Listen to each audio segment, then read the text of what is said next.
उत्पत्ति अध्याय 50। तब यूसुफ अपने पिता के मुंह पर गिरकर रोया और उसे चूमा। और यूसुफ ने उन वैद्यों को जो उसके सेवक थे आज्ञा दी कि मेरे पिता की लोथ में सुगंध द्रव्य भरो। तब वैद्यों ने इसराइल की लोथ में सुगंध द्रव्य भर दिए और उसके 40 दिन पूरे हुए, क्योंकि जितनी लोथ में सुगंध द्रव्य भरे जाते हैं उनको इतने ही दिन पूरे लगते हैं। और मिस्री लोग उसके लिए 70 दिन तक विलाप करते रहे।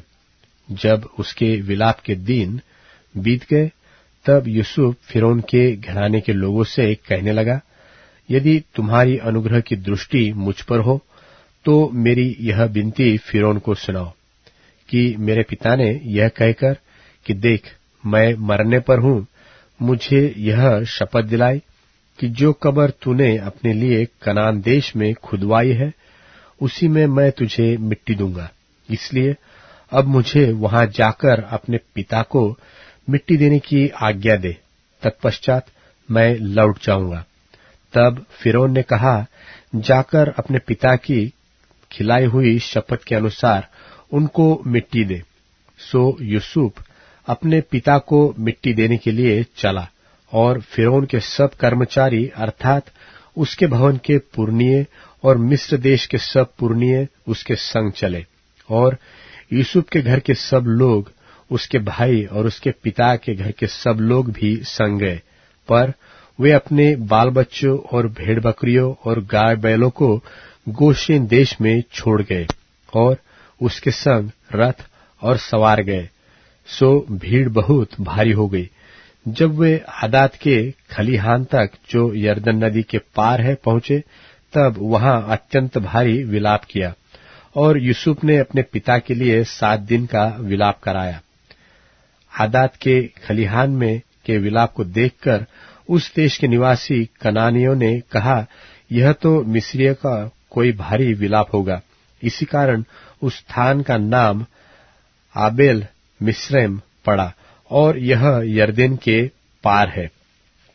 और इस्राएल के पुत्रों ने उससे वही काम किया जिसकी उसने उनको आज्ञा दी थी, अर्थात उन्होंने उसको कनान देश में ले जाकर मकपेला की उस भूमि वाली गुफा में जो ममरे के सामने है मिट्टी दी, जिसको इब्राहिम ने हित्ती एप्रोन के हाथ से इस निमित्त मोल लिया था कि वह कब्रिस्तान के लिए उसकी निज भूमि हो। अपने पिता को मिट्टी देकर यूसुफ अपने भाइयों और उन सब समेत जो उसके पिता को मिट्टी देने के लिए उसके संग गए थे मिस्र में लौट आया। जब यूसुफ के भाइयों ने देखा कि हमारा पिता मर गया है, तब कहने लगे, कदाचित यूसुफ अब हमारे पीछे पड़े और जितनी बुराई हमने उसके की थी सबका पूरा पलटा हमसे ले। इसलिए उन्होंने यूसुफ के पास यह कहला भेजा कि तेरे पिता ने मरने से पहले हमें यह आज्ञा दी थी कि तुम लोग यूसुफ से इस प्रकार कहना कि हम विनती करते हैं कि तू अपने भाइयों के अपराध और पाप को क्षमा कर। हमने तुझसे बुराई तो की थी, पर अब अपने पिता के परमेश्वर के दासों का अपराध क्षमा कर।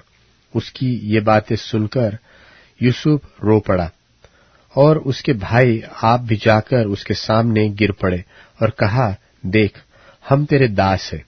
यूसुफ ने उनसे कहा, मत डरो, क्या मैं परमेश्वर की जगह पर हूं?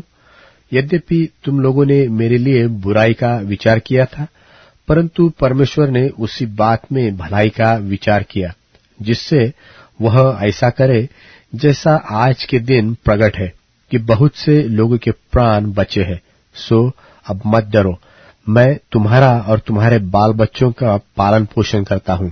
इस प्रकार उसने उनको समझा बुझाकर शांति दी और यूसुफ अपने पिता के घराने समेत मिस्र में रहता रहा। और यूसुफ 110 वर्ष जीवित रहा और यूसुफ एप्रैम के परपोतों तक देखने पाया। और मनश्शे के पोते जो माकीर के पुत्र थे वे उत्पन्न होकर यूसुफ से गोद में लिए गए। और यूसुफ ने अपने भाइयों से कहा, मैं तो मरने पर हूं, परंतु परमेश्वर निश्चय तुम्हारी सुधि लेगा और तुम्हें इस देश से निकालकर उस देश में पहुंचा देगा जिसके देने की उसने इब्राहिम, इसहाक और याकूब से शपथ खाई थी। फिर यूसुफ ने इस्राएलियों से यह कहकर कि परमेश्वर निश्चय तुम्हारी सुधि लेगा, उनको इस विषय की शपथ खिलाई कि हम तेरी हड्डियों को वहां से उस देश में ले जाएंगे। निदान यूसुफ 110 वर्ष का होकर मर गया और उसकी लोथ में सुगंध द्रव्य भर गए और वह लोथ मिस्र में एक संदूक में रखी गई।